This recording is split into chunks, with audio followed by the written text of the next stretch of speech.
வீடியோக்குள்ளே போகலாம். 12வது வார கர்ப்பத்தில் 3 மாதத்தை நீங்கள் முடிச்சிருப்பீங்க. உங்கள் குழந்தையோட இமைகள் முழுவாக உருவாகியிருக்கும். அந்த இமைகள் மூடி இருந்தாலும் இறுக்கமாக மூடி இருக்காது. இந்த வாரத்தில் குழந்தையோட கை கால்கள் சற்று வளர்ந்துருக்கும்.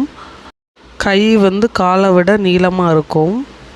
இந்த வாரத்தில் உங்கள் குழந்தையோட கை விரல் நகங்கள் வளர ஆரம்பிச்சிருக்கும். கால் விரல் நகங்களும் முளைக்க ஆரம்பிச்சிருக்கும். உங்கள் வயிற்றில் வளரக்கூடிய குழந்தை இந்த வாரத்தில் அசைய தொடங்கலாம். இருந்தாலும் அந்த அசைவை முழுமையாக உணர முடியாது. இன்னும் சில வாரங்கள் ஆகலாம். குழந்தையோட ஆர்கன்ஸும் அவங்களோட மசில்ஸும் தொடர்ந்து வளர்ச்சி அடையும். உங்களோட குழந்தை தொடர்ந்து வளர்ச்சி அடைவாங்க. உங்கள் குழந்தை இந்த வாரத்தில் ஆப்ரிகாட் பழத்தின் அளவு இருப்பாங்க. குழந்தையோட அளவு 2.5 அங்குலத்திலிருந்து 3 முதல் 3.5 அங்குலம் வரைக்கும் இருக்கலாம்.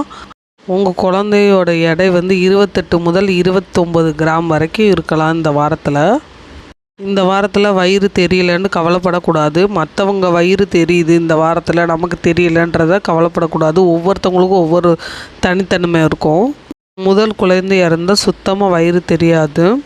இந்த மாதிரிக்கு பல காரணங்கள் இருக்குது.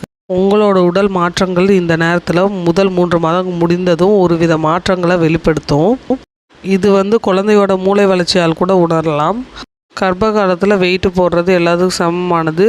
500 கிராம்லேருந்து 1 கிலோ வரைக்கும் எடை அதிகரிக்கலாம். உங்களோட கர்ப்பப்பை வளர்ந்து வருது. உங்களோட அடி வயிற்றில் கருவின் வளர்ச்சியை நீங்கள் உணர்வீங்க. போட்டிருந்த ட்ரெஸ்ஸு ஃபுல்லாக இப்போ டைட்டாக உணரலாம். உங்கள் உடலில் ரத்தத்தின் அளவு அதிகரிப்பதுனால ஹார்மோன் அளவுகள் மாற்றும் போது உங்கள் ஈறுகள் வீங்க தொடங்கும். பல் விளக்கும் போது ரத்தம் வந்தால் கவலைப்பட வேணாம். மெல்லமாக பல் விளக்குங்க. அது மாதிரிக்கு உப்பு நீர் கொப்பளிக்கிறதுனால இது உதவியாக இருக்கும். உங்களோட ஹார்மோன் மாற்றத்தினால உங்கள் சருமத்தின் நிறம் மாற்றம் உண்டாகலாம். மெலனின் தற்காலிகமாக